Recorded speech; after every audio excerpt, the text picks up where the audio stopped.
Bonjour Philippe, Bonjour Henri, comment vas-tu? très très bien, très très bien, à part un peu Merci, aujourd'hui, mais bon, ça va. merci d'avoir pris le temps d'échanger avec moi. Pour faire une petite introduction, Philippe, aujourd'hui, je suis accompagné de Philippe Wickman. J'espère que je le dis bien. Alors, Wakeman, Wickman, ok, excuse-moi. En belge le W c'est WO, comme Oh, WAG, voilà. Wickman, ok. Entrepreneur, formateur et expert de marketing digital et de social selling. Je trouve que ton parcours il est assez exceptionnel. Tu as fait pas mal de choses qui m'intéressent de discuter par rapport à ces choses-là. On va parler de marketing, on va parler de digital, de la transformation, peut-être d'e-commerce aussi, et plein d'autres sujets qu'on a déjà eu l'occasion d'aborder dans un premier échange ensemble. Déjà, bienvenue dans le show. Et la première question que j'ai l'habitude de demander, c'est comment tu aimes qu'on te présente? Alors, comment je me présente le plus souvent, surtout à mes jeunes étudiants quand je donne cours, c'est ben, je suis Philippe et en anglais, je dis, bon, je ne sais pas si ça se dit en anglais, mais c'est l'old geek, c'est-à-dire je suis un geek, mais voilà, un ancien geek en fait. Voilà. Ancien. Ancien, Un mais dinosaure geek. voilà, qui reste un geek, geek un jour, geek toujours. Et bon, c'est un mot qu'on a découvert dans les années 2000 et bon, j'aimais bien. Voilà, j'aimais bien. C'est vrai que les technos, l'innovation, je suis un hyper passionné de tout ça. Voilà, donc je me présente ainsi. Voilà, ça donne une image sympathique et voilà. Ça, Et assez clair. oui, c'est clair, ça résume tout. Voilà. Du coup, parle-moi de ton parcours d'entrepreneur et ton métier aujourd'hui.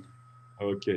Bon, ben, voilà. Et je suis là pour parler de moi. C'est j'aime pas trop ça, mais bon, ça, c'est toujours agréable quand on s'intéresse voilà, à soi.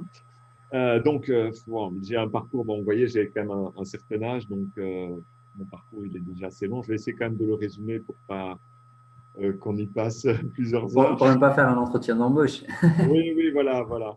Voilà. C'est un entretien d'embauche, en fait. C'est ça. Hein. Vous ne m'avez pas dit. Est-ce que- Bon. Alors, moi, mon parcours, je suis belge d'origine et j'ai fait des études scientifiques. Et conjointement à ces études scientifiques, j'ai fait des études à l'époque de photo, cinéma et réalisation. Mais il y a très longtemps, hein, c'est dans les années 80, donc, où la photo et le cinéma étaient toujours argentiques. Et on commençait donc tout doucement à faire de la vidéo avec des grosses mallettes et des grosses caméras, etc. Donc, ça a été un petit peu mon parcours. J'ai aussi, bon, on n'en parlera pas, là, je t'en ai pas parlé, mais j'ai aussi un parcours où j'ai fait des études de plongée professionnelle. Mais si tu veux, on en parlera une autre fois. Ok. Et parce que j'étais très intéressé, mon sport, un de mes sports préférés, c'est c'est l'eau et plus particulièrement la plongée d'apnée. Voilà. Mais bon, ça, c'est une autre histoire. Donc, après Ok. ces études que j'ai effectuées à Liège, en Belgique, je suis parti, et après mon service militaire aussi, parce que, bon, à l'époque, on faisait le service militaire. Voilà, je ne sais pas Ouais. si tu sais. C'est un truc là où on te déguise. Oui, je connais. À la guerre, quoi. Voilà. Et après tout ça, je suis parti avec ma famille dans le sud de la France. Donc, j'avais ma femme et mon premier enfant qui est Boris. On est parti dans le sud de la France. Et là-bas, j'ai eu, après pas mal de galères, parce qu'on est parti, comme on dit, comme quand on est jeune, à 23-24 ans, on est parti comme on demande derrière, hein, donc sans rien. Quoi, hein. Donc, on a quitté nos emplois respectifs. Hein. Je travaillais notamment comme photographe de presse dans un journal de Liège. Et ma femme était bijoutière. On a tout quitté, on a tout vendu et on est parti. Voilà. C'était pas loin, Très hein, bien. c'est que 10 kilomètres, mais malgré tout, c'était déjà à l'époque une certaine aventure. Comme dire aujourd'hui, les jeunes font des aventures beaucoup plus lointaines, etc. Mais reporte-toi, il y a 35 ans d'ici, c'était déjà bon, un peu difficile de quitter la famille, les amis, un job. Et de là, je te donnerai ma conclusion à la fin de cette interview. Ok, Donc, première expérience professionnelle après quelques mois de galère, j'ai eu la chance de travailler pour, pour Apple et notamment dans le secteur de la distribution et du conseil pour cette belle marque hein, qui est Apple. Donc, à l'époque, Apple, c'était les premiers Macintosh, donc oui, plus SE, SE30, FX, etc. J'en passe. Les vieilles machines, hein, on ne parlait pas d'Internet et tout ça. À l'époque, c'était les machines. Et ma spécialité était surtout d'installer ces machines chez des graphistes, hein, parce que c'est une époque où beaucoup de gens s'improvisaient un petit peu graphistes, hein, avec ok, ou sans études. Tout le monde faisait des flyers, des prototypes, etc. C'était la grande mode, tu avais un Mac, tu pouvais tout faire, quoi. C'est une machine fabuleuse. Donc, très, très belle expérience pendant environ 5 ans dans le monde Apple avec de beaux stages, de belles rencontres, des participations à des Apple Expo, des trucs comme ça. oui. À l'époque, il y avait à Versailles un salon spécifique Apple. Je ne sais pas si Ah, tu as déjà entendu ou pas, mais ils occupaient carrément tout le palais, quoi. De Versailles, ça a eu lieu après, je crois que les dernières fois, c'était à la Défense. Je ne sais pas comment on l'appelle, cette salle d'exposition à la Défense. À la Défense, oui, cette bulle-là. Je ne sais pas si tu ok, as déjà. Et donc, voilà, des participations donc, à ces Apple Expo, voilà, passionnant, des voyages aussi avec Apple. Apple était très généreux à l'époque. On faisait des voyages, des stages, voilà. Vraiment, très, très belle époque de ma vie, jusqu'à ce que Apple décline un petit peu, hein, tu sais, un petit peu l'époque où Steve Jobs est parti.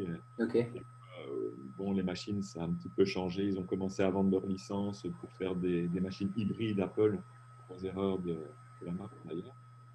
Et donc, ils ont décidé aussi de vendre plus aux particuliers qu'aux professionnels, etc. Bon, c'était un peu peut-être pour moi le moment de partir et de devenir entrepreneur. ok, Voilà.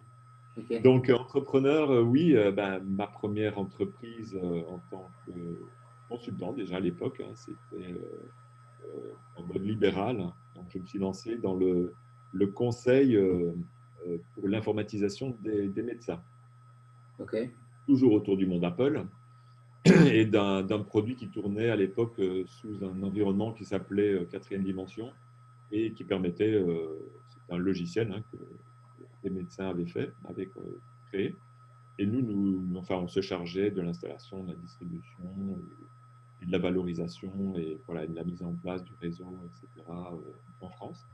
très bien, Donc, je voyageais pas mal et j'ai rencontré pas mal de médecins à cette époque et on faisait notamment un salon qui s'appelait le MEDEC à l'époque, le salon du médical. Voilà. ok, Aussi belle expérience dans le milieu médical et dans l'informatisation des médecins, qui à l'époque aussi, hein, donc là ça remonte à 25 ans, c'était les premiers lecteurs de cartes Sésame vitales, etc. Enfin, ah ouais, tout ce qui ok, est ok, naturel aujourd'hui chez le médecin. Euh, Là, de nouveau, il faut toujours se mettre voilà, 25 ans en en arrière, arrière, ouais, ses fiches, etc. Enfin, c'était le convaincre de passer sur l'informatique. Pour lui, c'était quelque chose de lourd. Voilà, de lourd. Et au niveau sécurité, au niveau formation, au niveau, enfin, plein de niveaux, c'était quelque chose de très dur à faire accepter. Mais petit à petit, bon, les médecins se sont informatisés. Après, d'autres marques ont suivi. On était une des premières marques à l'époque. Ça s'appelait, je me souviens bien, Hypermed. ok, Voilà. Voilà. Et bon, après, il y a eu pas mal de solutions aujourd'hui. Je ne connais même pas la solution phare aujourd'hui en logiciel médical, mais je crois que ça doit être un truc comme Coccidog. Un truc comme ça. Voilà, je n'ai pas suivi parce que est arrivé dans les années 90 ok. la fameuse bulle Internet, et là, je ne pouvais pas rater ça.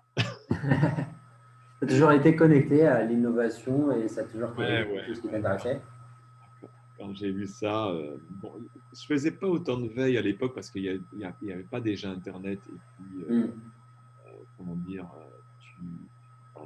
on n'avait pas l'information comme on l'a aujourd'hui, quoi. ok, Mais malgré tout, je lisais beaucoup. Enfin, j'avais tous les magazines, tu sais. Enfin, à l'époque, c'est les magazines bien sûr.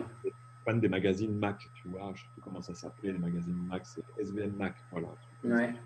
Donc déjà, là, je bouquinais Je pas suis trop mal. jeune pour ça, moi. Ouais, Ouais, toi, t'es pas né encore. ouais, en effet. Dans les années 80, non? Ouais. Mais ouais, ouais, c'était vraiment différent. Bon, mais je m'intéressais déjà à l'innovation.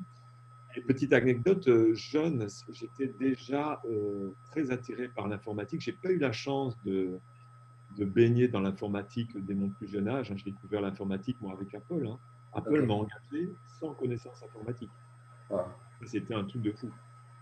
C'est-à-dire, ils voulaient des gens vierges quelque part. Et par contre, ils Ok. t'apprennent tout après. Et là, c'est une machine Apple, même les premières, qui étaient, à l'époque, on jouait avec des disquettes. Moi, j'ai connu les premiers disques durs, tu vois. Hmm. Donc, c'était déjà une machine mais hyper passionnante. Hyper passionnante. Et donc, pour te dire que je m'intéressais quand même un petit peu à la technologie, etc., c'est que j'étais un fan d'alarmes, d'électricité. Enfin, je faisais plein de montages en électricité, etc. Chez moi, mes parents m'aidaient beaucoup d'ailleurs avec ça. Et j'adorais tester tout ce qui était interrupteur. J'avais des copains disjockey, etc. On montait des shows lumière, etc. J'étais hyper passionné de toute cette technologie déjà à l'époque, tu vois. Et voilà, ça ne m'a pas quitté. Et un jour, j'ai eu quand même la chance que ma tante avait une fiduciaire, en fait, et qu'elle avait les premiers ordinateurs. Donc, ça remonte quand même.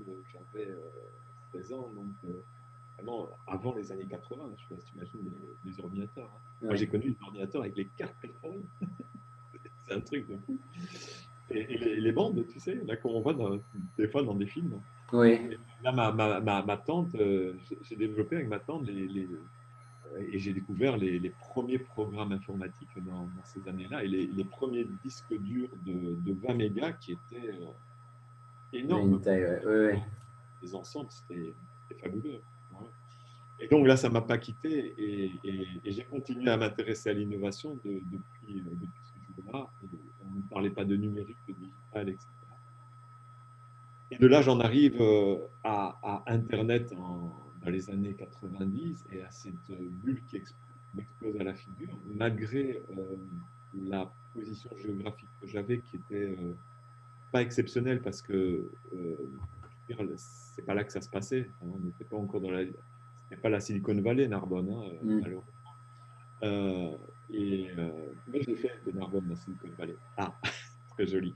Non, je n'avais pas fait, mais c'est, je crois qu'un jour le maire de Narbonne m'a fait cette petite réflexion. Voilà.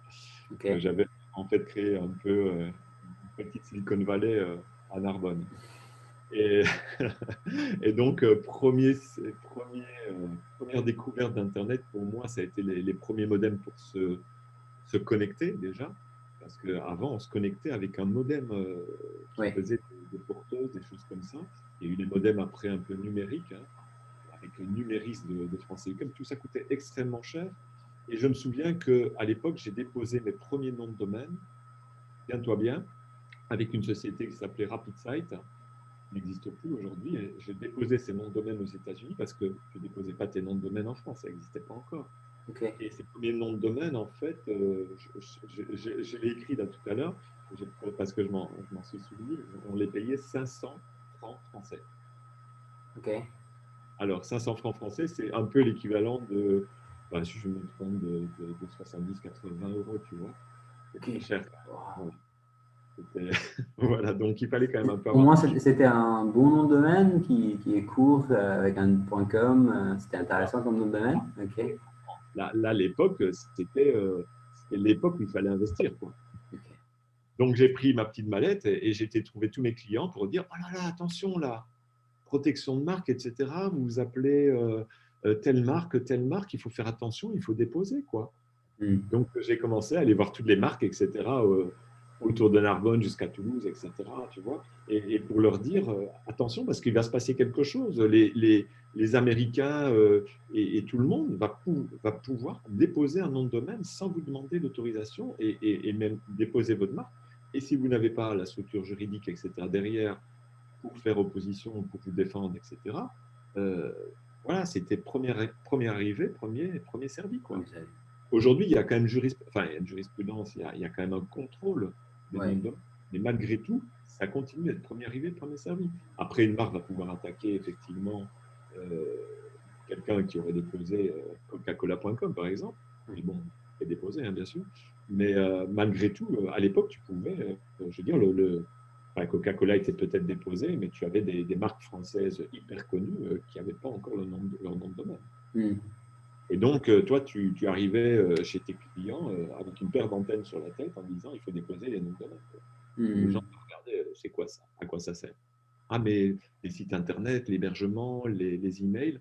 Et je t'assure que entre 90 et 95 et même 2000, quand tu parlais de ça aux gens, les gens te disaient what? Je vois pas l'intérêt, quoi. Ah ouais, c'est fou, quoi. Donc là, j'ai monté mes 2 premières entreprises après avoir été libéral dans les années 2000, enfin en 2000 exactement. En 2000, j'ai commencé à créer ma première société. Donc, grande aventure pour un jeune de l'époque, hein, ça ne l'est plus aujourd'hui, mais à l'époque, créer sa première SARL, là, vraiment, tu as la pression. En 24 heures sur Internet, tu peux le faire. Oui, voilà. Mais à l'époque, il fallait aller voir ton avocat, etc., monter ça avec lui. C'était la grande aventure, quoi. Ok. Bon, il fallait payer. Il fallait payer. Bon, aujourd'hui, on paye aussi hein, un petit peu, mais bon, malgré tout. Ça a été démocratisé quand même. C'est vachement démocratisé. Comme je te l'ai dit la dernière fois, là, aujourd'hui, tu montes une entreprise en Estonie, voilà, par Internet, c'est bien fait, hein, c'est fabuleux, quoi. Ouais. Donc, voilà, deux sociétés, une qui me servait un petit peu pour faire tout ce qui était conseil. Je faisais pas trop de formation à l'époque. Enfin, je faisais de la formation à mes clients, bien entendu, mais pas grand public, quoi. Enfin, pas grand public, je veux dire, pas à plusieurs personnes. C'était souvent une ou deux personnes. Okay. Les gens hein, à Internet notamment. Et donc, j'avais une société qui faisait ça et qui créait des sites Internet. Et puis, avec un collègue, j'ai monté une autre société qui m'a permis de créer de mettre en place les premiers hébergements. Donc oui, à l'époque, OVH et tout ça existait, mais n'était pas OVH d'aujourd'hui. OVH, à l'époque, c'était une toute petite entreprise. Hein. Oui. Voilà. Et donc, on s'est dit, nous, on va monter nos premières... on va aussi, nous, faire de l'hébergement. Tu vois, c'était très prétentieux de faire ça à l'époque parce que l'hébergement, c'est très compliqué aujourd'hui. Il ne faut jamais se dire, j'ai hébergé une machine chez moi. Quoi, hein. C'est complètement impossible. Il vaut mieux faire confiance à des sociétés comme OVH ou autres. Hein, donc, il n'y a pas qu'OVH. OVH est une des plus connues. Donc, on a mis nos premiers hébergements, donc nos premiers ordinateurs dans des baies qui étaient effectivement sous le même comment dire, environnement, enfin le même backbone, c'est le lieu où on se branche tous sur Internet que OVH, etc. Okay. On louait aussi un petit peu de maintenance indirectement OVH à l'époque et on s'est mis à faire nous nos propres hébergements. Une grosse galère qu'il ne faut jamais entreprendre parce que tu y passes des nuits, des jours à rétablir. J'imagine. Ah oui, non, c'est de la folie. Et bon, on n'avait pas une grosse structure à l'époque, mais on l'a fait et ça nous a énormément appris. Techniquement, etc. Et donc, voilà, c'est une aventure que j'ai vraiment beaucoup aimée. Et on avait déposé à l'époque presque plus de 500 noms de domaine, tu vois.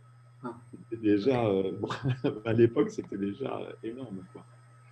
Donc, tout ça pour te dire qu'un jour, bon, j'ai dit stop, hein, parce que je me suis dit, bon, l'hébergement, effectivement, OVH montait en flèche, etc. On s'est dit, bon, à quoi ça sert de passer des nuits à rétablir des sites Internet et à résoudre des problèmes techniques, etc. C'était très compliqué. Hein. J'étais avec un ingénieur informaticien assez doué, talentueux, mais malgré tout, c'était du sacré boulot quand même. Ouais, un sacré boulot. Ouais. Surtout qu'à un moment, tu as commencé, le prix de l'hébergement est devenu grand public, c'est-à-dire que tout le monde sait aujourd'hui qu'un hébergement chez OVH, ça vaut, allez, je vais dire, entre 50 et 100 euros par an, tu vois. Tu ne vas pas, toi, te mettre à faire de l'hébergement pour ce prix-là. Voilà. Voilà. Donc là, J'ai arrêté, j'ai rendu cette société à mon collègue. J'ai continué encore la mienne quelques années jusqu'en 2007-2008 où là, ça a été un peu le carnage, où j'ai vu que ça allait être un petit peu dur. Il y a eu, alors, je ne sais pas si tu connais bien les époques, hein, mais l'année 2007 a été une année pour les entreprises un peu difficile. Un peu. Et oui, un peu même beaucoup. Et avant de mettre la clé sous la porte, j'ai préféré arrêter mes activités Ok, pour euh, voilà, accepter une proposition dont je vais te parler. très bien. Avant ça, ce que j'ai fait aussi, qui était, parce qu'en en te parlant, il y a naturellement, tu sais ce qui se passe quand tu racontes ta vie comme ça, il Oui, y a bien sûr. des choses qui reviennent, quoi. Et un des beaux souvenirs que j'ai aussi de ma période, cette période entre 2000 et 2008, c'est la création d'un magazine. J'ai créé mon magazine. Ça, c'était. Alors, je te rassure, hein, ce n'est pas un magazine national, etc. C'était un magazine purement régional. Mais j'avais créé un magazine qui s'appelait Bleu Mer, tu vois, c'était très joli, et qui était un magazine d'information pour l'été, si tu veux, à destination des stations qui étaient à l'époque Narbonne-Plage, Brisson, Leucate, tu vois, jusqu'à Valras et compagnie. Tout le front de mer, tu vois, qu'on appelle Ouais. le front de mer du golfe du Lion, en fait. Ok. Autour de Narbonne. Voilà. Et j'ai distribué chaque année environ 100 000 exemplaires de ce Ah, magazine. Donc, ce n'était pas des moindres. Et voilà. Et bon, on vivait de la publicité, etc. Et tout ça, l'un dans l'autre, m'amène aujourd'hui à ce que je fais, en fait, parce que, en fait, ce milieu du marketing digital et de la communication, etc., moi, je ne suis pas quelqu'un qui a appris à l'école le marketing digital. Non, ouais. j'ai appris sur le tas, en fait. Et je suis devenu marketeur, en fait, naturellement. Et je ne m'en suis même pas rendu compte, en fait, que je faisais du marketing jusqu'à ce qu'un jour, effectivement, voilà, je fais du marketing parce que.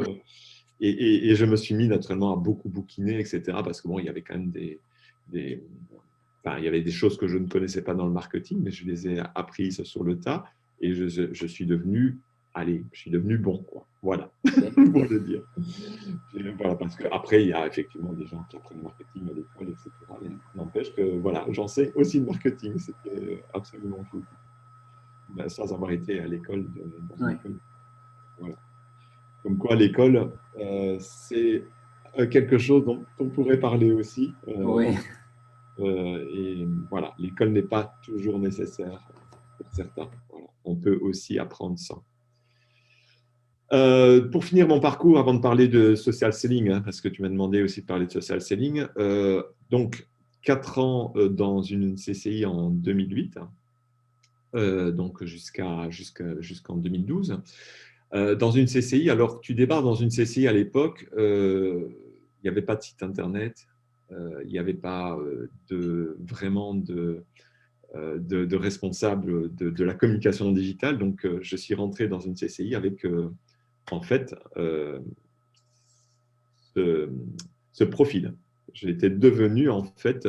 Alors, le profil, à l'époque, on te donnait un profil de webmaster, si tu veux, ou responsable, pas responsable informatique, parce qu'il y avait un responsable informatique, parce qu'il y avait quelqu'un qui s'occupait de l'informatique dans les CCI. Mais je suis devenu en fait consultant dans ce domaine du digital petit à petit dans une CCI.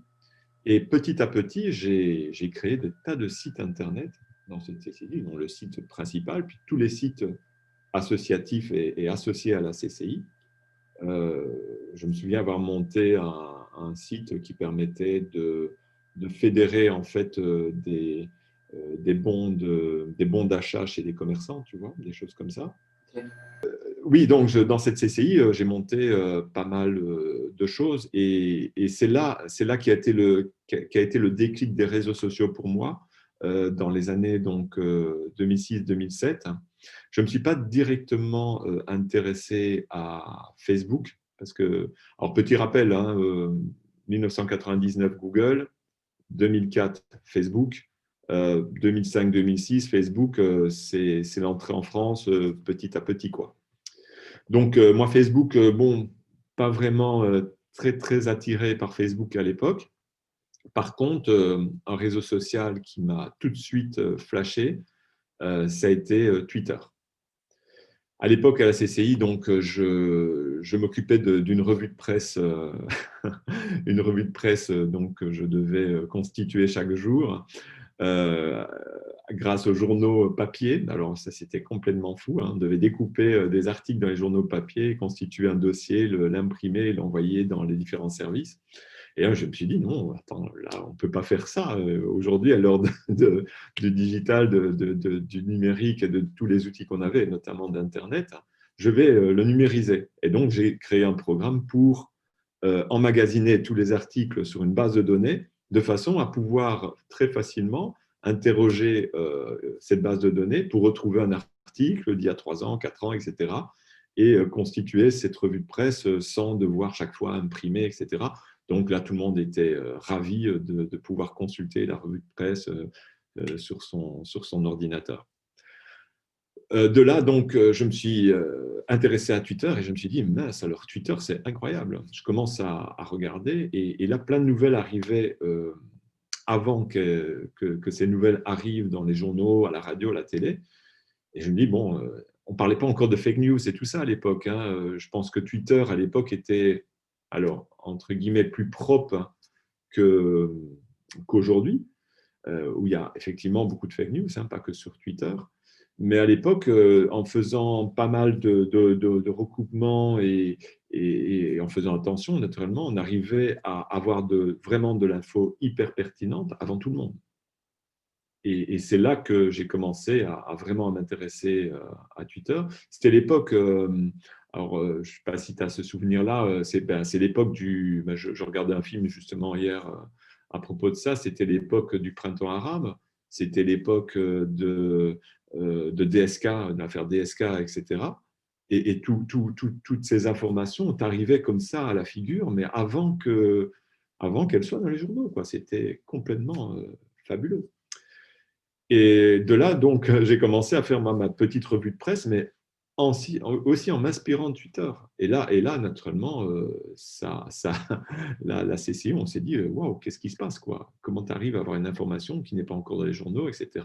Et c'est vrai, dans le monde de l'entreprise, de l'industrie, etc., pour une CCI, c'était une source d'inspiration et d'information qui était exceptionnelle. Voilà donc un peu ma période CCI que j'ai quittée parce que le monde du salariat et moi, c'est pas trop. Voilà, c'était pas ma tasse de thé d'être salarié, respecter les heures, voilà, et ne pas travailler le week-end. Donc après la CCI, gros questionnement, voilà, j'ai commencé à prendre du recul et à me dire, tiens, mon avenir numérique, j'adore le digital et tout ça, qu'est-ce qui se passe en France, dans le monde? Et, et là, bon, je remonte ma petite entreprise de consultant, mais à Bordeaux et plus exactement à Libourne, qui est juste à côté de Bordeaux. Et parce que bon, à Bordeaux était quand même un peu inaccessible en termes déjà de logement et compagnie, donc j'ai préféré aller à Libourne. Et là, j'ai intégré une nouvelle découverte qui est le coworking. Le coworking qui était aussi un nouveau mouvement qui se crée. Donc aujourd'hui, on dirait que c'était le télétravailler, quoi, quelque part dans un lieu commun. Mais bon, ça s'appelait coworking. Je ne sais pas d'où ça vient exactement. Là, je n'ai pas fait des recherches, mais bon, c'est encore quelque chose qui doit peut-être nous venir peut-être des États-Unis, vu que la consonance est américaine. Et je crois que le premier coworking, je ne me souviens plus du nom à Paris, mais a été créé à Paris, hein. Et donc, les autres bon, se sont créés petit à petit dans les autres villes. Et nous, moi, j'ai intégré le premier donc, coworking en milieu rural. Et ça, c'était assez sympathique, à Pomerol. Et là, l'autre lien que j'aimerais bien que tu mettes, parce que c'est une association exceptionnelle et formidable qui a participé aussi à m'ouvrir les yeux sur ce monde digital et à rencontrer des tas de personnes passionnantes aussi, c'est Akinum. Akinum, l'association des professionnels du numérique en Aquitaine. Et là, dans cette association où il n'y avait que des profils digitaux, j'ai commencé à comprendre l'étendue de ce monde. Dans cette association, je suis rentré au conseil d'administration, donc j'ai été un des élus du conseil d'administration et j'y suis resté quelques années. Donc de là, je réfléchis, je rencontre des gens et je rencontre notamment une personne qui m'entraîne vers un projet qui m'a plu, parce qu'à l'époque aussi, je découvre une autre profession qui m'allait, donc pas que la profession de créer des sites Internet, mais une profession autour des réseaux sociaux, c'est la profession de community manager. Et ça me plaisait énormément. Communiquer sur les réseaux sociaux à travers Facebook, Twitter et d'autres réseaux sociaux. Bon, il n'y avait pas encore Instagram, mais ça commençait. Je trouvais ça fascinant à atteindre autant de monde. Je le faisais déjà quand j'étais à la CCI. J'avais déjà des milliers de personnes qui suivaient nos posts, etc. Mais la profession de community manager n'était pas encore définie. Elle a été définie, je ne sais pas, peut-être dans les années 2010. Les premières écoles donc, de community management sont nées à cette époque-là, notamment à Bordeaux, école que j'ai intégrée donc, pour donner quelques cours. Et donc, très passionné par le community management, je développe des marques sur les réseaux, etc. Et je rencontre une personne, une dame d'une trentaine d'années, qui me dit moi, je voudrais créer une agence de community management. Ah, je dis génial, parce que c'est vrai que le community management a le vent en poupe, etc. Donc, de ça est partie Si Belle Image, qui a été créé donc, par cette dame et auquel je me suis associé. Donc, on était associés. Et cette agence avait donc l'intitulé Agence multiculturelle de community manager à temps partagé. Donc, on vendait de la presta à des entreprises. On avait tout organisé, vraiment, c'était au top, quoi. Et donc, belle expérience aussi. J'ai beaucoup appris. J'ai été, voilà, c'est l'époque où on m'a notamment nommé sur Twitter, voilà, comment on avait dit ça, voilà, meilleur directeur commercial sur Twitter, tu vois. J'avais eu carrément un article dans les Échos et tout. J'étais, waouh, j'étais très fier. Même si tout ça entre nous, c'est que des algorithmes. Donc, je pense que tout le monde peut être premier un jour avec tous ces algos. Il suffit de bien les manipuler, quoi. On a en combien, là, 2018, gros clash dans ma vie d'entrepreneur. J'ai ma collègue et associée, formidable associée, qui avait monté cette boîte avec moi, Si Belle Image, qui me fait un burn-out. Voilà, parce qu'un burn-out, et ça, on en a parlé, Henri, ça arrive à tout le monde. Que tu aies 20, 30, 40, 50, 60 ans, ça arrive. Ça arrive. Je l'ai vu de mes propres yeux, et effectivement, c'est quelque chose de très grave. Tu arrives à un moment où tu gères énormément de dossiers, où il y a énormément de flux d'argent voilà, pour quelqu'un de jeune, voilà, et tu peux craquer. Tu peux craquer. Voilà, ça arrive. Ça arrive. Donc là, j'arrête tout parce que je ne tiens pas à continuer sans cette personne, parce que voilà, la société, c'était elle et moi, c'était pas moi tout seul. J'aurais pu effectivement trouver quelqu'un d'autre, etc. Je m'en suis pas senti le courage ni voilà, c'était une belle aventure. Je crois qu'à un moment, il y a des aventures qu'il faut terminer et il faut passer à autre chose. Voilà. Dans la vie, il y a un truc qu'il faut savoir, c'est que bon, il y a des événements malheureux. Bon, c'est triste pour ce burn-out, mais d'un certain côté, il faut que tu passes à autre chose. Et je ne sais pas pourquoi, avec le recul aujourd'hui, tu te dis, oui, c'était peut-être mieux comme ça, en fait, parce que aujourd'hui, voilà, tout va bien, quoi, hein. Je veux dire, j'ai perdu une grosse boîte, hein. Franchement, j'ai perdu et une boîte que j'affectionnais et beaucoup d'argent aussi, parce qu'il y a toujours ce problème d'argent. Mais l'argent, c'est pas important dans tout ça. Ce qui est important, c'est de rebondir, de continuer à garder cette passion et de continuer aussi à travailler avec cette passion, tu vois. Et c'est un peu l'époque là où j'ai découvert le fameux social selling, hein. c'est là où on va en venir et où j'ai monté c'est une nouvelle petite entreprise, mais qui cette fois-ci est personnelle, qui est Social Selling CRM. Alors pourquoi Social Selling et CRM? Pas parce que socialselling.com n'était plus disponible, hein, mais parce que j'ai rajouté CRM, parce que pour moi, le social selling ne peut pas exister de façon optimum sans un CRM. Je vais t'expliquer tout ça. Pourquoi? Pourquoi? Parce que dans le social selling, on va emmagasiner énormément de données, de relations clients, etc. Et si tu n'as pas un lieu pas un tableur Excel, hein, un lieu où tu peux avoir des fiches et où tu peux enrichir ces fiches, c'est-à-dire mettre les réseaux sociaux du lead. Hein. Le lead, hein, tu sais, c'est la personne susceptible d'être un prospect ou client. Si tu n'as pas un lieu, une base de données avec des fiches, et que ces fiches, tu ne peux pas les compléter, et notamment y ajouter des notes au fur et à mesure de ta relation, hein, comme celle qu'on a eue sur LinkedIn, à un moment, tu es perdu. Tu peux le faire pour 1, 2, 3, 10 personnes.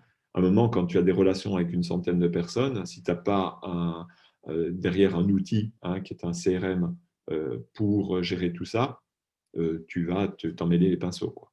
Voilà. Et donc, j'ai créé Social Selling CRM, et d'où je me suis intéressé au social selling. Et avant que tu me poses la question, le social selling, c'est quoi? Alors, je vais faire un peu vite sur le social selling parce qu'il y a plein de lectures à ce sujet, il y a plein de blogs. Ok. Vous pouvez voir mon blog sur socialsellingcrm.com, j'ai quelques articles sur le social selling. Et puis bon, je vous invite à regarder plein de blogs aussi aux États-Unis, etc., pour ceux qui lisent l'anglais facilement, mais il y a vraiment plein de techniques voilà, d'articles là-dessus. Ok. Et pour résumer vraiment sur une image très forte sur le social selling, pour moi, c'est vendre, mais pas que vendre, hein, parce que c'est pas que vendre le social selling, hein, parce que on assimile beaucoup le social selling sur la vente, mais il n'y a pas que la vente, mais il y a aussi d'autres choses. Et on peut faire du social selling rien que pour chercher de la ressource, par exemple, hein, pas nécessairement une vente. Voilà. Euh, donc, c'est dans la vente, pour un commercial, le social selling, c'est vendre sans devoir mettre le pied dans la porte. Tu te souviens de cette image du vendeur là? Ah, regardez-moi mon produit, regardez-moi. Maman, il coince le pied dans la porte. Hein. Et, euh, et donc, la personne n'a pas d'autre choix que d'écouter le baratin du vendeur, quoi. Et il finit par convaincre le client que son produit est le meilleur, etc.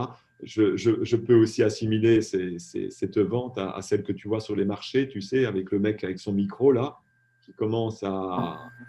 Voilà, ouais, un meilleur que… Et,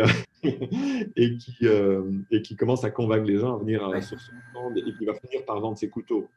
Voilà, d'une façon ou d'une autre, il va les vendre, mais en offrant des cadeaux, en offrant quelque part. Ce sont des bonnes techniques, hein, je ne veux pas non plus voilà, les minimiser, mais aujourd'hui, on vend différemment, et notamment grâce au social selling. Le social selling, en fait, le client ou le futur client va venir d'une façon tout à fait naturelle et bienveillante vers toi. C'est-à-dire que jamais il va se sentir forcé. Il va venir tout simplement parce que tu vas lui donner de la valeur ajoutée sur tes produits, sur tes services, sur ton savoir-faire, et il va tout doucement t'interroger.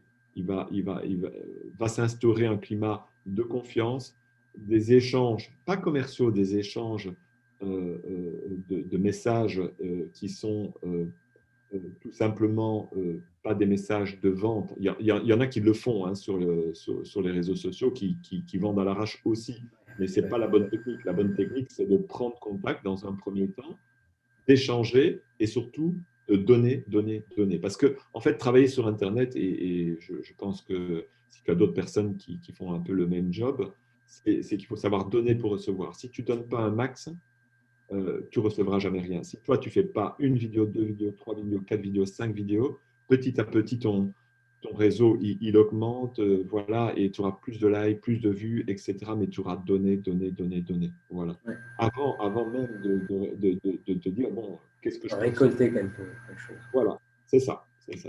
Donc ça, c'est vraiment le principe du social selling, jusqu'à ce que les gens se mettent à te demander, effectivement, tu as un produit sympa, je voudrais en faire, avoir une démo, quoi. Voilà, notamment, je distribue un CRM hein, qui s'appelle Hop et Neo, et c'est les gens qui viennent me demander une démo, quoi. Je la propose pratiquement jamais. Et comment est-ce que tu intéresses les gens? Tu l'intéresses un peu de la même façon que toi, tu fais des vidéos. Hein. Moi, j'écris des articles, je m'intéresse, Tu parles à ta communauté, en fait. voilà, Tu je laisse des t'adresses. commentaires sur les posts des personnes qui m'intéressent parce que, bon, voilà, je veux attirer leur attention. Mais tout ça avec euh, voilà, une réelle bienveillance. C'est-à-dire que quand je m'intéresse à quelqu'un, voilà, tu m'as abordé, quand ça t'intéresse, tu le fais avec ton cœur, quoi. Tu vois, tu le fais pas avec tout le temps l'intérêt dans ta tête. Parce que si tu fonctionnes comme ça, moi j'ai toujours fonctionné par passion. Si tu fonctionnes que par intérêt, tu peux réussir, bien sûr. On sait qu'il y a des gens qui fonctionnent encore comme ça. Mais je pense que le monde de demain enfin, le monde change, tu vois, à ce niveau-là. Je crois que les gens, à un moment, ils vont se dire, ils vont voir plus vite, tiens, celui-là, oui, il s'intéresse à moi, mais c'est que de l'intérêt parce que, voilà, je vais Tu as donner besoin de quelque chose. quelque chose à faire. Et là, je fais souvent le parallèle dans mes cours avec un vieux livre qui date des années 20, de 1920, je te parle, Tu lis qui est des vieux livres quand même. Hein. ouais, ouais, là c'est très vieux livre, mais si un jour tu as l'occasion de le lire, tu le lis en 2, 3 soirées. Hein. Comment ça Euh, s'appelle? c'est Comment se faire des amis de Oui, Dale Carnegie. ouais, ouais, je l'ai en anglais. Il est juste derrière moi. Ouais. Reste, ah, dans ce livre, en fait, tu gardes les principes qu'on vient d'évoquer, c'est-à-dire cette bienveillance et cet intérêt que tu as pour les autres, en fait, tu vois. Et tu reportes ce livre et tu l'écris pour faire un livre de social selling, et ben tu verras que le concept est le même, en fait. Oui, Et c'est complètement incroyable. c'est En intéressant. fait, on n'a rien inventé, on a juste adapté, en fait, des techniques, voilà, au monde d'aujourd'hui, quoi. Alors, tu me demandes la différence entre le social selling et le marketing digital. En fait, le social selling fait partie du marketing digital. En fait, hein. C'est une des techniques où, voilà, Méthode. c'est une des choses du marketing digital, comme l'est le community management ou autre, tu vois. Ok. Euh, Par contre, il n'y a pas de social selling, par exemple, sans stratégie digitale, tu vois, qui fait partie du marketing digital. C'est-à-dire que tu ne peux pas attaquer du social selling sans savoir connaître quels sont tes objectifs. Si demain tu veux, toi, faire du social selling, tu dois te dire, bon, voilà, qu'est-ce qui m'intéresse, quel profil, quel persona, hein, comme on dit en marketing. Et tant que tu n'as pas défini tes objectifs, ton persona et que tu n'as pas construit cette stratégie digitale, il ne faut pas faire de social selling. Mais le community manager, pour moi, a une fonction essentielle dans l'entreprise et une fonction aux premières lignes, quoi. Quelque part, il fait l'interface entre tous les clients, la communauté, etc., et l'entreprise. C'est une lourde responsabilité. Un des meilleurs, c'est celui de Decathlon. Hein. Il y a un community manager chez Decathlon, je ne sais pas s'il le change, etc., mais tu regarderas les anecdotes, etc., comment il peut rebondir et compagnie. C'est tout à fait, c'est Ah vraiment ouais? Ok. J'ai jamais très regardé ça. Ok. ouais. Là, dernièrement, je ne retombe plus sur la dernière anecdote, mais il a encore réagi là dernièrement, mais il a fait un carton, quoi. Mais ce sont des gens qui ont une énorme responsabilité parce que, comme tu le sais, sur les réseaux sociaux, si tu réagis tout de suite, c'est bon, mais si tu réagis un jour ou deux après, ça n'a Ah. plus aucun intérêt. Tu comprends. Mm. Donc, le mec, il a une sacrée responsabilité. Il a peut-être une équipe marketing derrière lui, mais n'empêche que quand il doit réagir à un fait d'actualité ou même quelque chose, et tu retrouveras quelques traces sur Decathlon, sur un des magasins Decathlon qui avait voulu faire comment est-ce qu'on appelait ça, tu sais, ce truc où les gens dansent pendant une chanson. Là, c'est pas un flash mob, c'est un enfin, soit un genre de truc comme ça, tu sais, il y a une chanson qui passe et puis ils Ah font ouais, semblant de chanter. Tu vois.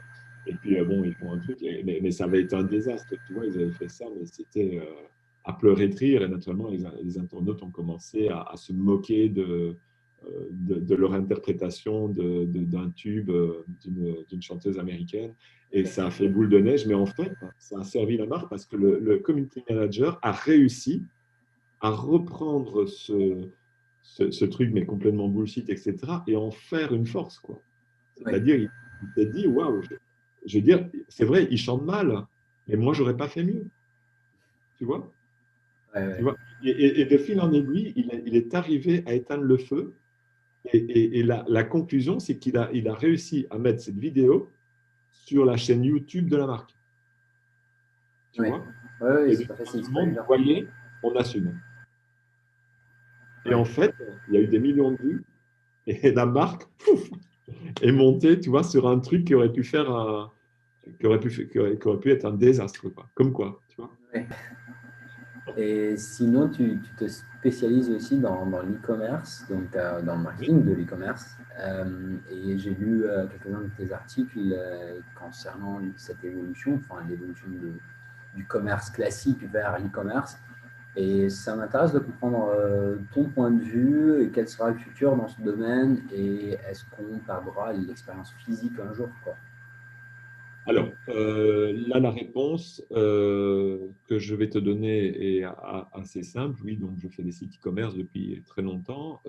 J'en ai fait déjà avant l'année, dans les années 2000, déjà, enfin vers 2005, j'ai construit déjà des boutiques et c'était très compliqué à l'époque, hein. Je fais des boutiques j'en ai créé une dont je me souviens, c'est une boutique de vente de vinyle en ligne.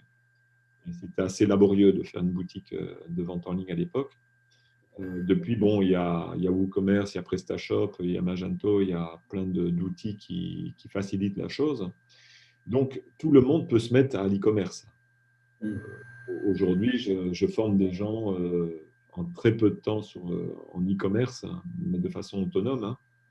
Euh, la dernière personne que j'ai formée, c'est une grosse boucherie de la région liégeoise qui vend maintenant sa viande en ligne, tu vois, carrément. Donc, et les gens sont complètement autonomes à 100%. Voilà. Donc, ils n'ont même plus besoin de moi, quelque part. Voilà. Ça, c'est mon grand plaisir, hein, c'est de rendre les gens autonomes. J'aime beaucoup. J'aime beaucoup. Et donc, quel est l'impact? Eh bien, là, je viens de te répondre un petit peu à ta question, dans la mesure où je pense que le offline n'est pas fini, hein, donc le magasin physique, ce n'est pas terminé.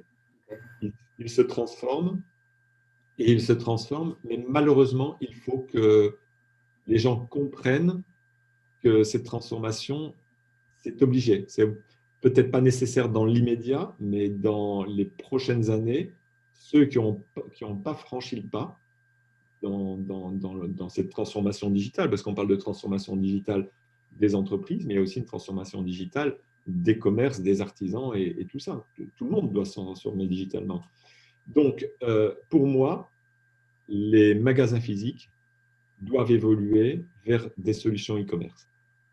Peut-être pas qu'e-commerce, mais vers des solutions en tout cas digitales.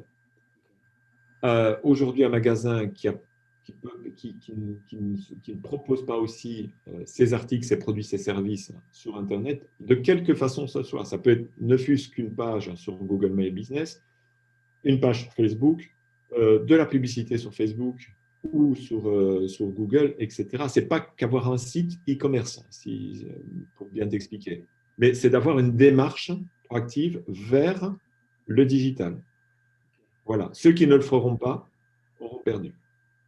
Même les petits commerçants? Même les petits commerçants de quartier, etc., ceux qui sont en bas de chez toi, qui vendent trois trucs, etc., bien sûr, on en aura toujours besoin de cela. Mais les enseignes de vêtements, les enseignes Les tu vois, marques, etc. de marques, etc., c'est évident, il faut qu'ils changent, quoi. Il faut qu'ils changent.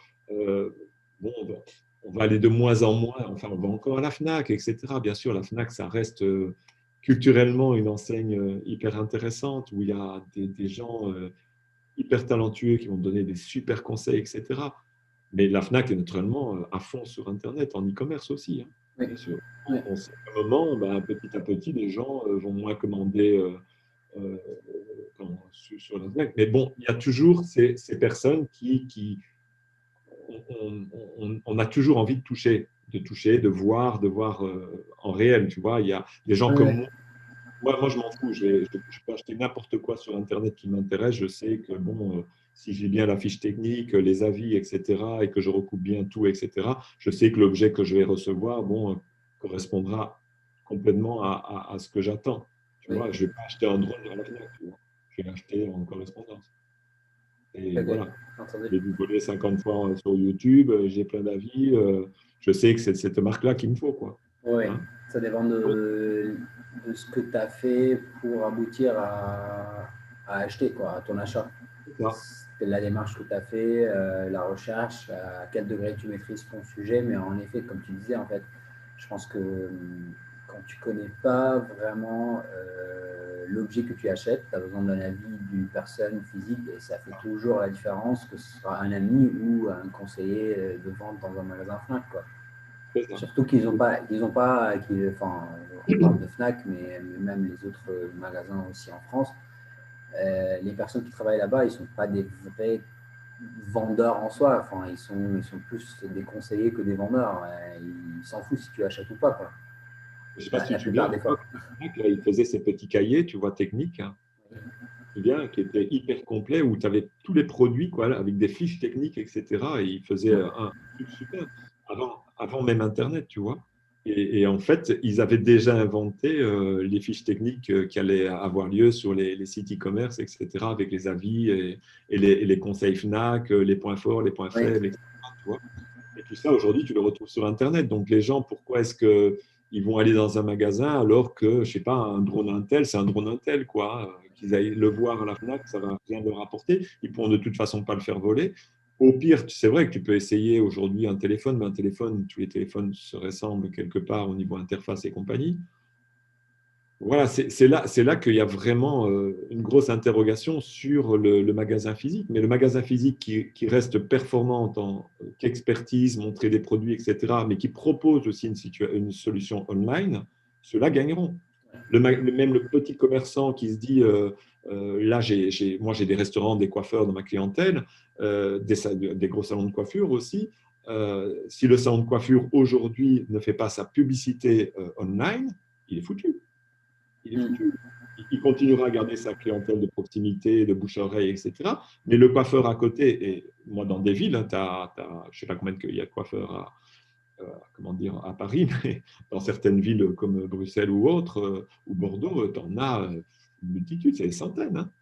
Je veux dire, le mec qui continue à faire le truc de proximité, bouche-oreille, etc., peut-être qu'il est bon, il a un bon coup de ciseau, etc. Mais celui à côté qui va faire des promos, qui va faire de la pub et qui va envoyer des messages et qui va être référencé parce qu'il écrit des articles de blog, etc., sur Google et que chaque fois qu'on tapera salon de coiffure Bordeaux, il va apparaître en tête, ben, les gens, aujourd'hui, sur leur smartphone, qu'est-ce qu'ils font? Ils cherchent salon de coiffure, ils vont tomber dessus. Hein.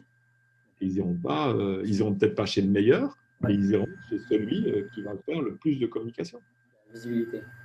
de visibilité. C'est pas pour ça que être meilleur, c'est bien aussi. Hein. Bon, mais il faut être bon et en même temps faire Les de la deux. communication. Ouais, ouais. Quoi. Bon, Je veux basculer sur un autre sujet, un peu plus peut-être personnel, mais dans ta description LinkedIn, tu mentionnes ton type de personnalité, oui. euh, protagoniste. Alors, c'est pas moi qui l'ai. Déjà, explique-moi, c'est quoi l'idée et l'intérêt que tu portes à ce type de test spécifiquement, enfin, spécifiquement. Alors, très honnêtement, je ne porte aucun intérêt au test. Ok, Mis à part si ça avait été fait par vraiment des spécialistes, ce ne sont que des tests en fait, hein, sérieux ou pas. Bon, je sais que et je pourquoi me tu le suis. mets sur ton LinkedIn, mais bon. Ouais, je vais te dire pourquoi, parce qu'on est une bande de copains aussi sur LinkedIn et je ne suis pas le seul à l'avoir fait. On l'a tous fait pour un Ok, petit peu rigoler. On a tous fait ce test. Et c'est vrai que, bon, voilà, c'est amusant. C'est amusant, ok, ça montre un peu ma personnalité. Et quand même, et là, donc, en toute modestie, c'est vrai que, et avec le recul, j'ai été souvent protagoniste. Alors, protagoniste, tu sais, la définition, c'est un peu la personne qui est toujours en avance sur une affaire, tu vois, et qui va se mettre en avant. C'est vrai que j'ai eu cette habitude-là et cette opportunité-là d'être sur des affaires, on va les appeler comme ça, où j'ai occupé, on va dire, le premier plan. Alors, occuper le premier plan, ça ne veut pas dire que tu es le meilleur, ça ne veut pas dire que c'est toi qui vas tout faire. Il faut quand même rester les pieds sur terre, hein. Protagoniste, c'est quand même un gros mot qui voudrait dire, qui est, bon, voilà, qui est assez prétentieux quelque part, hein. Euh, mais je ne pas, bon, c'est bien qu'on en parle parce que comme ça, je refais une mise au point. C'est vrai que souvent, je me suis retrouvé dans des situations où j'ai déclenché une vente ou l'intérêt d'un client ou l'intérêt pour euh, une direction dans une communication digitale. Je m'explique. C'est que très souvent, tu débarques dans des réunions où on, et c'est là que j'ai voulu que tu vois Hélène Deslien, tu sais, pour le design sprint et tout ça, parce que ça découle de là, parce que ce genre de réunion est toujours très compliqué à mettre en place. Et le design sprint, en fait, résout tous ces problèmes. C'est qu'il faut qu'on trouve une idée. Et cette C'est idée, si tu l'objectif. veux, là, tu vas à une réunion et là, tout le monde se regarde dans le blanc des yeux. Et s'il n'y a pas quelqu'un qui va commencer vraiment à se faire mal pour se dire et se lancer et dire, même si c'est un truc voilà, qui ne sera pas accepté ou qui paraîtra complètement fou, mais à un moment, voilà, il faut y aller, quoi. Il faut y aller, il faut lancer l'idée, etc. Et c'est vrai que souvent, euh, et là, bon, je ne peux pas dire que, enfin, je peux dire que j'ai beaucoup d'années d'expérience parce que voilà, c'est pas avec une année ou deux de recul, mais c'est avec beaucoup d'années de recul. Souvent, je me lance et je pars dans des. Alors, moi, je dirais que c'est peut-être dans un premier temps une sorte de délire, de délire créatif. Ok. Mais voilà, je vais lancer ce délire créatif et qui va aboutir en fait euh, à souvent une idée qui reste et que le client ou le groupe avec lequel je vais être va accepter et va continuer à débattre. Donc ça, c'est quelque chose que j'aime beaucoup faire. Voilà. Euh, et trouver des idées, si tu veux, trouver l'idée dans la communication d'une marque, d'une entreprise, etc. Et c'est peut-être de là que ça vient, en fait, un mot protagoniste, si tu veux.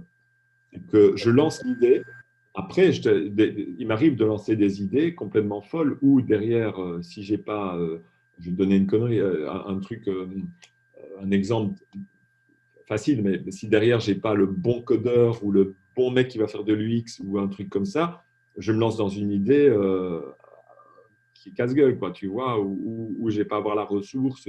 Après, on la trouve, la ressource, hein, si tu veux, mais bon, des fois, j'arrive, moi, des fois, à me lancer sur des affaires où même, des fois, je me dis, après, Philippe, waouh, tu n'avais quand même pas, pas toutes les ressources, etc. Là, tu t'es peut-être fort avancé. Mais ce qui va se passer, c'est qu'après, si tu veux, je vais me faire mal pour trouver ces ressources, pour monter le projet, etc. Tu vois. Mais je ne serai pas tout seul, hein. Ça marche. Et on en a parlé la dernière fois la semaine de 4 heures à Tim Ferriss, le livre. Donc, Ouais, j'étais étonné que je tu l'ai l'as lu. lu. Ouais. C'est un bouquin qui est trop pour les. Excuse-moi, mais c'est trop pour les jeunes. C'est devenu un peu à la mode que les gens rêvent de faire une semaine de 4 heures de travail. Et j'ai rarement vu quelqu'un qui a ton âge, avec tout le respect, Ouais, qui me dit je l'ai lu, j'ai appliqué certaines choses. ouais. Là, Euh, je l'ai lu parce qu'il est arrivé dans ma vie juste après mon expérience à la Chambre de commerce, tu sais, mon départ pour Bordeaux. Aujourd'hui, tu as la génération Tim Ferriss, c'est quand même des jeunes qui ont le 30-35. nomade, quoi. voilà, donc c'est à peu près ton âge, mais même un peu plus vieux, quoi. Oui, Mais effectivement, de l'avoir lu et d'en parler aussi, ça m'a ouvert, moi, l'intérêt dans mes cours, l'intérêt des jeunes aussi. Ça m'a ouvert aussi des pistes de réflexion et tant au niveau de mon métier, mais au niveau de mon enseignement. Euh, Parce que le marketing digital a changé, quoi. C'est-à-dire que enfin, le marketing a changé. Il est devenu le marketing digital, mais il est devenu le marketing digital se transforme tout le temps par les outils, par les modes et usages qu'on fait de ce marketing digital. Hein. Donc, on parle des digital nomades beaucoup dans le livre de. Enfin, Tim oui, Ferriss c'est un digital nomade, hein, même si aujourd'hui c'est quelqu'un de connu et voilà, il n'a plus besoin de tout ça, mais il a initié en fait toute une génération de de nomades feignant. digitales, ouais, de fainéants, non, de gens très intelligents, je trouve. Voilà, et le truc, en fait, qu'il faut retenir de Tim Ferriss, c'est qu'on peut travailler en s'amusant, en fait, hein, et en voyageant et en faisant des choses avec passion, etc., etc. Et surtout en utilisant les ressources actuelles qui sont pas tes ressources que tu as dans l'entreprise, etc. Non, aujourd'hui, tu peux avoir une entreprise et gérer ton service client dans n'importe quel autre pays, ton rédactionnel dans un autre pays, le code de ton application là-bas, la fabrication de tes produits que tu vas vendre sur ton site e-commerce encore dans un autre pays. Toi, en restant en France ou dans un autre pays, tu vois, c'est ça qu'il apprend aux jeunes. Il apprend à se servir en fait du monde. Moi, ce que je dis toujours, ce que j'ai horreur, ce que je dis toujours à mes étudiants, c'est arrêter, euh, quelque part, c'est pas d'arrêter d'être français, j'aime pas non plus dire ça, mais j'adore la France et c'est un pays magnifique, j'adore l'Europe, etc. Mais arrêtez d'être comme ça. Mm. Arrêtez. Ouvrez votre regard, regardez à 360. Le moindre Américain qui crée une boîte aux États-Unis, directement, il crée ce produit, il se dit comment je vais pouvoir le distribuer dans le monde. Mm. Directement. Nous, Oui, Français, on se dit ah, je vais essayer de le distribuer à Bordeaux, et puis je verrai, on fera peut-être la région, etc. Peut-être la France un jour, on verra, etc. oui. Mais ils ne se disent pas, je crée un produit, je vais le vendre dans le monde, tout de suite. Tu comprends? C'est ça qu'il faut se dire.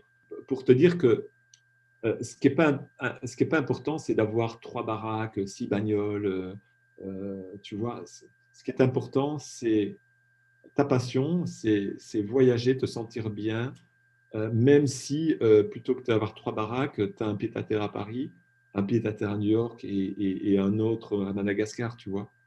Moi, Choisis moi, je les deux préfère. villes les plus chères au monde, hein, Paris et New York quand même. Hein. Donc, on va dire Madagascar à ce moment-là, Bali et éventuellement une chambre de Bordeaux. bonne à Paris. Hein. Oui, OK. voilà. Voilà. C'est plus Mais raisonnable ça. voilà. Mais moi, je préfère les gars ou les filles qui vivent là comme ça, tu vois. Je préfère ça parce que je dis, putain, l'ouverture d'esprit qu'ils ont, ces gens-là. Mm. Moi, Mm. un de mes meilleurs copains, là, jeune, hein, qui a ton âge, c'est Thomas Despin. Hein. J'aurais voulu parler de lui, hein, parce que je parle tout le temps de lui dans tous mes petites conférences ou autres, mes cours. Mais c'est quelqu'un qui a compris ça. Il a compris ça. Et aujourd'hui, dans son parcours où il a parcouru le monde, etc., à vélo, voilà, à la rencontre des startups et compagnie. Et j'espère que tu auras l'occasion de l'interviewer parce que ce mec est Je compte sur complètement. toi pour nous Ah oui, je mettre te en mettrai contact. en relation, il n'y a aucun problème, mais ce mec est inspirant et c'est vraiment un jeune qui représente d'une certaine façon aussi la jeunesse d'aujourd'hui, Oui. tu vois. Une ouverture Et d'esprit. voilà, voilà. Et tout en étant, et franchement, je le connais depuis très longtemps, hein. Il est, voilà, il reste une personne, quoi. Je sais pas comment te Bien dire sûr. ça. Pas quelqu'un qui, en plus, bon, il va parler de lui, etc., de son parcours, bien sûr, mais bon, là, aujourd'hui, il a acquis une partie d'une île en Indonésie où il est en train de créer un resort. Tu vois, c'est un truc complètement fou pour un jeune qui a 27 ans ou 28, je ne sais plus quel âge il a. Donc, Thomas, vraiment quelqu'un d'inspirant que tu dois, que je te mettrai en relation avec lui. avec sa connexion satellite sur son île, parce qu'il il a Internet comme ça. Tu sais, il Ok. faudra que j'explique, je ne sais pas si tu as appris, mais il y a SpaceX là, qui est en train de proposer une connexion satellite maintenant. Ça vient de tomber aujourd'hui. C'est quand même 100 balles par mois, mais pour celui qui est sur une petite île au milieu du Pacifique, c'est intéressant quand même. Ce que Tim Ferriss peut-être explique d'une façon ou d'une autre dans son livre, et c'est peut-être ce que j'ai appris, mais c'est toutes ces rencontres en fait. Hein. Des rencontres Bien sûr, où bien ça sûr. change, et même si tu travailles ensemble, tu partages la même passion, etc. C'est fabuleux, quoi. Toutes ces Ok. personnes que j'ai rencontrées chez Akinim, dans l'association, etc. Tu vois. Il y a vraiment des gens passionnants. Et les gens passionnants, des fois, tu les trouves, ils sont dans leur coin, tu sais, c'est des gens, des fois, qui peuvent être un peu introvertis, etc. Tu vas gratter, tu vas les Bien chercher. évidemment. Bien évidemment. Voilà. Parce qu'il y a vraiment, et chez les jeunes aujourd'hui, il y a vraiment du talent, je t'assure. C'est bourré de talent. Les jeunes aujourd'hui, avec Internet, etc., ils sont. Moi, je vois ma fille à 12 ans, là, elle est sur Teams, etc. Et j'ai même pas eu besoin de lui expliquer, quoi. Tout fonctionne. Elle dit aux copains, et puis elle explique aux profs ce qu'il faut faire, quoi. Ouais. Attendez, mais là, il faut cliquer là, vous coupez votre micro pendant que vous parlez, dang, dang, dang, et comme ci, comme ça. Elle a 12 ans, quoi. Donc, je voulais savoir si tu as des recommandations par rapport à des livres. Je sais que tu lis beaucoup, que ce soit en entrepreneuriat, en développement personnel, en marketing, autres que les deux qu'on a déjà cités, donc Et, Dale alors, Carnegie bon, je ne et vais Tim pas t'en Ferriss. citer 10, hein. Je vais te citer celui que je lis pour le moment, que je trouve inspirant, et notamment pour les jeunes. Euh, c'est donc le livre du docteur Laurent Alexandre, hein, que je t'ai dit, si tu arrives un jour Ouais, à, ouais. à l'interviewer, c'est même si le personnage, euh, bon, il y a des gens qui aiment, il y a des gens qui n'aiment pas le docteur Laurent Normal. Alexandre. Dans tous les On est cas, tous comme ça, non?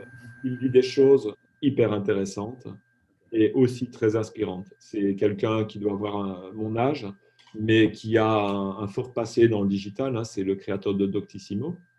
Et donc là, il vient d'écrire un dernier livre après son livre sur la mort après la mort, sur l'intelligence artificielle. Il a une vision voilà, qui est assez vulgarisée, donc fort accessible à tous sur tout ce qui se passe aujourd'hui.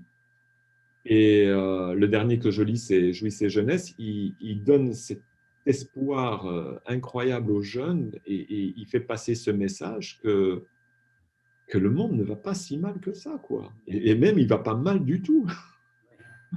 On n'a jamais été aussi créatif dans les nouvelles technologies et dans l'innovation, etc., qu'aujourd'hui.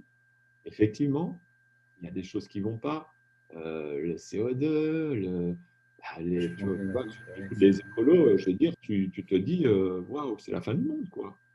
Faut arrêter, effectivement. Enfin, la glace fond, enfin, le pôle Nord, les ouais, ouais. icebergs, effectivement, on ne va pas y échapper, mais bon, c'est la conséquence de pas mal d'années d'industrialisation, etc. Bon, on n'est pas. Voilà, on est tous responsables quelque part, vous moins naturellement, les jeunes. Et il ne faut pas non plus que les jeunes, vous deveniez non plus ce